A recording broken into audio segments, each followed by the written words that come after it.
In this video, we're going to be looking at the standard normal curve. In particular, we're going to be looking at how to standardise raw data and what this means. Secondly, we're going to be looking at the 68, 95, 99.7% rule. First of all, let's look at comparing different sets of data. It's very difficult to compare two different sets of data, particularly if they have different means and different standard deviations. The only way to do this is to standardise the data. When two sets of different data are standardised, they can then be meaningfully compared. Standardising data means to convert a raw score to a measure of its distance from the mean. As the mean is the centre of the data, then a score can be interpreted as above or below the mean. The distance above or below the mean is measured in a number of standard deviations. So now let's look at standardising raw data. When data is normally distributed, the raw data can be converted to standardised scores. These standardised scores are known as z-scores. The random variable of a normal probability distribution is denoted as x. However, the random variable of the standard normal probability distribution is denoted as z. In other words, x is always representing your raw score and z represents your standardised score. To standardise a raw data value, we do the following. We take the raw data value here, we subtract the mean, and then when we have that answer, we divide it by the standard deviation. Standardised scores are also known as z-scores. Here's the formula written using our normal symbols. So we have x representing the raw data value, mu for the mean, and sigma for the standard deviation. So z, our standardised score, is equal to x, our raw data value, minus mu, the mean, and then divided by sigma, the standard deviation. The formula for standardising a raw data value, z is equal to x minus mu divided by sigma, can be found within the rule for the general normal curve. Here's that rule again, that function. We've looked at it earlier. You can see our standardisation formula in here. So within the formula for the general normal curve, we have the formula for standardising a raw value, x minus mu divided by the standard deviation, sigma. When we standardise a raw data value, we convert it to a standard value. This is in the same way that a general normal curve can be converted to a standard normal curve, which we looked at earlier. Let's look now at positive and negative z values and what they mean.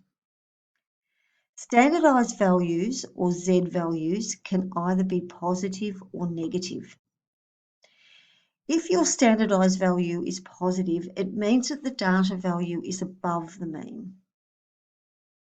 In the same way, if a standardised value is negative, it means that the data value is below the mean. The standardised value tells you how many standard deviations the data value is above or below the mean.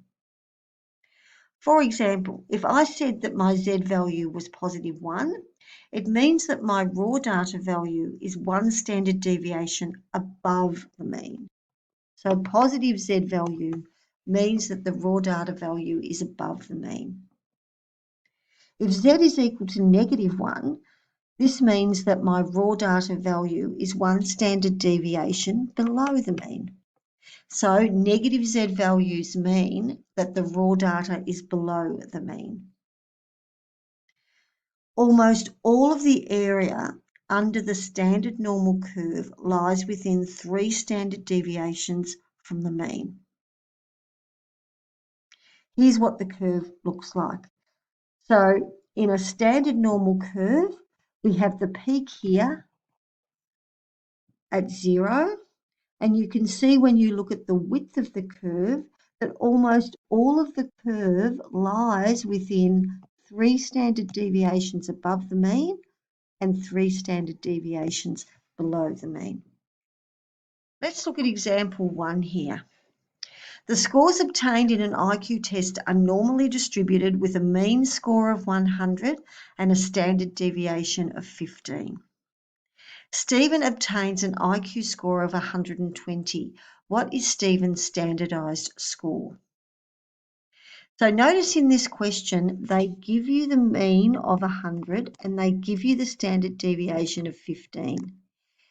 In questions about normal probability distributions, the mean and the standard deviation is usually given. So let's look at how we find Stephen's standardised score. Here's the formula. Z is equal to X minus mu divided by sigma. So we have Stephen's raw score here.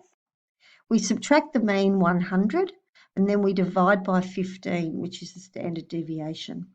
We end up with 20 divided by 15, which is equal to 1 1/3, or 1.33 recurring. So this means that Stephen's standardised score is 1.33 positive, and this means that his score is 1.33 standard deviations above the mean. This is a very good score. Let's look at example 2, where Bernie hasn't done quite as well. He does the same IQ test and gets a score of 92. His standardised score, when we use the formula here, we say his raw score 92 minus 100 divided by 15, and we get -8 divided by 15, which gives us -0.5333 recurring. So Bernie's standardised score is -0.5333, and this means that his score is 0.5333 standard deviations below the mean. This isn't a very good score. Okay, let's now look at the 68, 95, 99.7% rule, and you've seen this before. For any normally distributed random variable, approximately % of the data lies within 1 standard deviation of the mean. Here's a diagram which shows you this. So you can see the area under the curve, which is within 1 standard deviation of the mean in the centre, and 68% of all the data will lie within these two limits. Now, because the curve is symmetrical, we can make all sorts of implications. First of all, 16% of the data is above 1 standard deviation. Okay, so if I've got here 68% of my data between -1 and +1, that means 32% of the data is contained within these two sections here. Half of 32 is 16%. So I've got 16% here and 16% here. So this means that if I'm asked what percentage of the data is above 1 standard deviation of the mean, I have 16%. Similarly, 16% of the data lies below 1 standard deviation below the mean. So this section here. Now, how much data, what percentage of the data lies below 1 standard deviation above the mean? Well, here is 1 standard deviation above the mean. I have 68% in this shaded area, plus another 16% over here. 68 plus 16 is equal to 84. So 84% of the data lies below 1 standard deviation above the mean. And similarly, 84% of the data lies above 1 standard deviation below the mean. These are the sorts of implications that we can make because of the symmetry of the curve. Now, again, for any normally distributed random variable, approximately 95% of the data lies within 2 standard deviations of the mean. Here's the diagram. And again, if I've got 95% of the data in this shaded section here, that means I have 5% of the data distributed evenly in these 2 points here. Okay, so if I halve 5%, I get 2.5. So I have 2.5% in this little tail at the top and 2.5% in this little tail at the top. So this means that 2.5% of the data is above 2 standard deviations above the mean. So this section here. Also, 2.5% of the data lies below 2 standard deviations below the mean. Now, similarly to what we said before, if I've got 95% of the data in this shaded area here, and I add 2.5 here, that means that I've got 97.5% of the data below 2 standard deviations above the mean. So in other words, this whole section here is 97.5% of the data. And again, looking the other way, I have 97.5% of the data above 1 standard deviation below the mean. Finally, 99.7% of the data lies within 3 standard deviations from the mean. The diagram looks like this. So I have 0.3 of 1% in both of these little tails here, which means in each tail I've got 0.15% in each tail.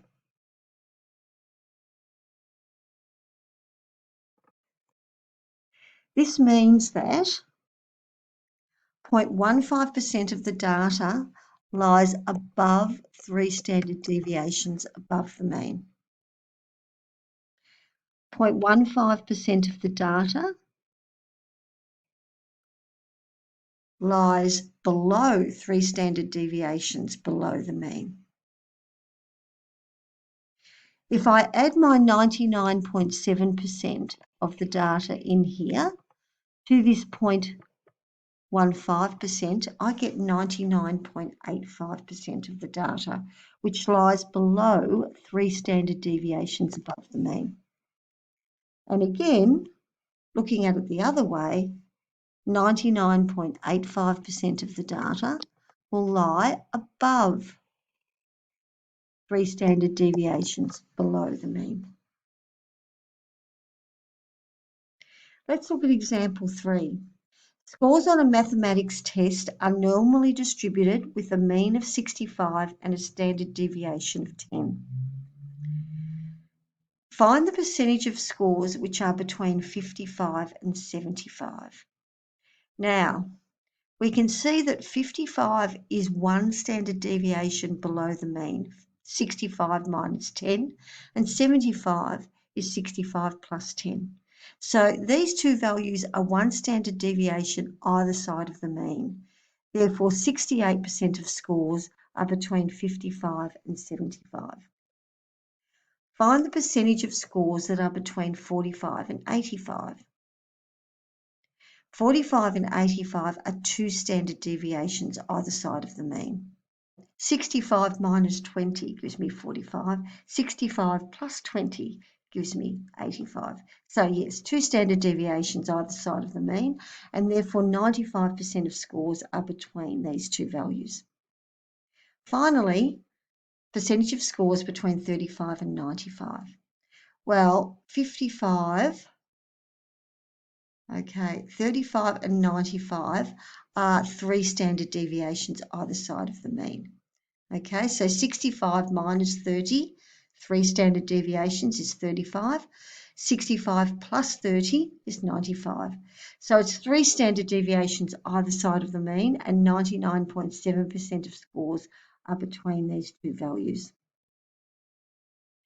What about the percentage of scores above 75? Now remember, 75 is one standard deviation above the mean. So therefore, there's 16% of scores above this value.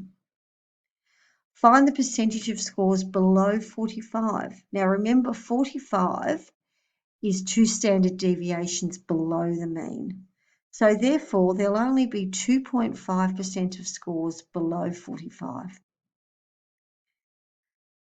The percentage of scores above 95. Now this is three standard deviations above the mean. So therefore, there'll only be 0.15% of scores above 95.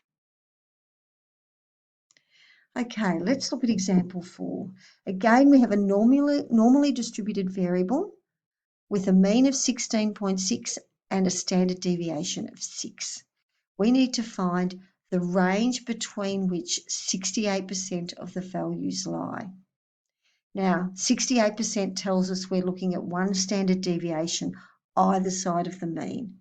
So therefore, we need to take 0.6 from 16.6 and add 0.6 to 16.6. So therefore, the range will be from 16 to 17.2. The range between which 95% of the values lie, this is two standard deviations. Two standard deviations is equal to 1.2. So I need to take 1.2 from 16.6, which is 15.4, and add 1.2 to 16.6, which is 17.8. So this is the range within which two standard deviations of the mean and 95% of the values lie. What is the range between which 99.7% of the values lie? Now, this is three standard deviations from the mean. 3 times 0.6 is 1.8. If I take 1.8 from 16.6, I get 14.8. If I add 1.8 to 16.6, I get 18.4. So here is the range between which 99.7% of values lie. Which value has 16% of all values below it? This has to be one standard deviation below the mean. So the value has to be 16. The value which has 2.5% of all values below it. This is two standard deviations below the mean. So therefore, our value must be 15.4. The value which has 0.15% of values below it. This is going to be three standard deviations below the mean. So this has to be 14.8. And you can see my calculations here. The mean minus one standard deviation, minus two standard deviations, minus three standard deviations. So it's very important to remember that rule, and particularly the percentages of the data that lie above and below 1, 2, and 3 standard deviations. Okay, based on this, you should be able to do exercise 16B, which is on page 664 of your textbook. And you need to practice all questions 1 to 15. Thanks for listening.